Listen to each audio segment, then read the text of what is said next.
Mariborski otok, ki je nekoč veljal za enega od biserov med kopališči vse od svojega nastanka leta 1930, zdaj pospešeno pripravljajo na začetek sezone.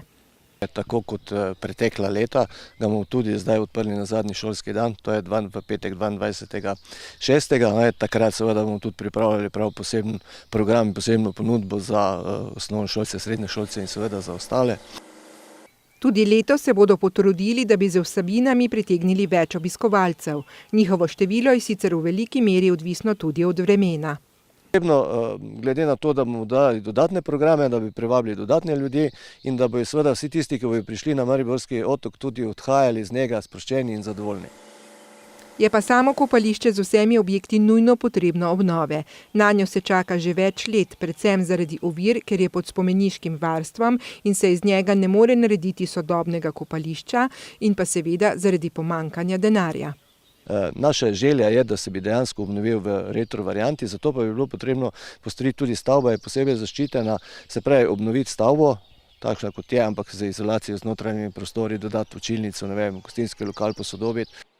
Že letos se bodo poleg vzdrževanja lotili tudi vsaj delne obnove zunanjih delov od malega bazena naprej. Trenutno letos predvidevamo, kot je že direktor povedal, obnovo malega bazena, kar je res najbolj nujna zadeva.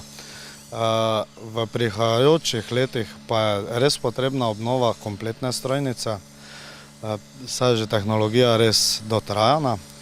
Potrebno je tudi obnoviti vse ostale bazene, od srednjega do velikega, dotrajane ploščice, dotrajani materiali, betone. Pol tu spodaj, ko potekajo te cevi za polnjenje vode, to je že res v zelo slabem stanju in vsako leto z strahom odpiramo otok. Urediti pa bo treba tudi prostor za oddih kopalcev, ne samo zaradi estetskega videza, ampak tudi varnosti. Tudi kompletna ploščad je treba obnoviti, saj se vidi že, ko se gre po ploščadi, da je več stopnic kot ravnine. Zaradi prepotrebne obnove in vprašanja morebitnega javno-zasebnega partnerstva z iskanjem investitorja smo se obrnili tudi na mariborsko občino. Odgovorili so nam, da čakajo še na mnenje naravovarstvenikov o celoletnem obratovanju kopališča. Spor glede parcele, kjer bi bilo zaščiteno parkirišče, pa so rešili že pred 3 meseci. Oba pogoja morata biti izpolnjena za objavo razpisa za javno-zasebno partnerstvo.